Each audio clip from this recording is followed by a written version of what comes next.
During the Great Depression, the president, Franklin Roosevelt, wanted to get out of the financial disaster, so he came up with a program. The government gave loans so people could buy homes even if they didn't have enough money. So he put a group of the government, HOLC, Homeowners Loan Corporation, in charge. The only problem was this group made maps, and some places on that map were outlined in red. These areas were mostly populated by black and minority people, and they wouldn't give them loans. When redlining was legal, it caused many people to be pushed out of their homes. This happened when the bank refused to give loans to certain neighborhoods, usually lower-income neighborhoods, which largely affected African Americans. The government had big maps where they rated certain neighborhoods. This was where the term redlining came from.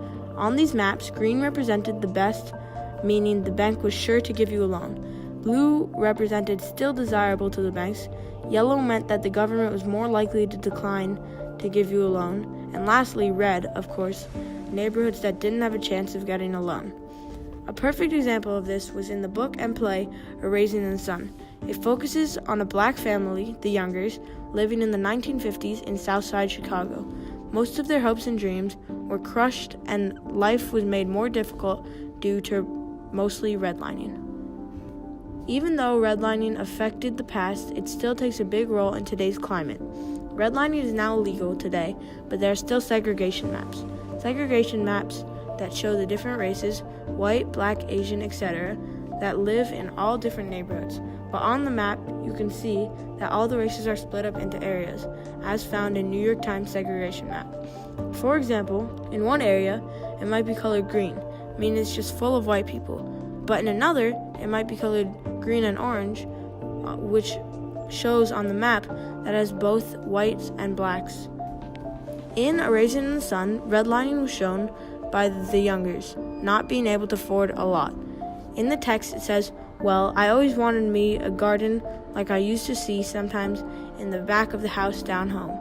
This discusses Mama can't afford a house with a garden, implying that they are under the effect of redlining and can't get a home loan.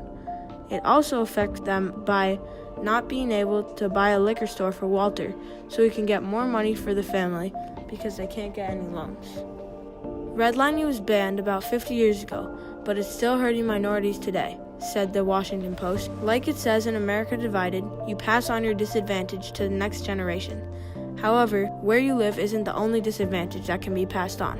For example, in A Raisin in the Sun, Mama says to Walter, "I'm waiting to see you stand up and look like your daddy and say we done giving up one baby to poverty and we ain't gonna give up another one.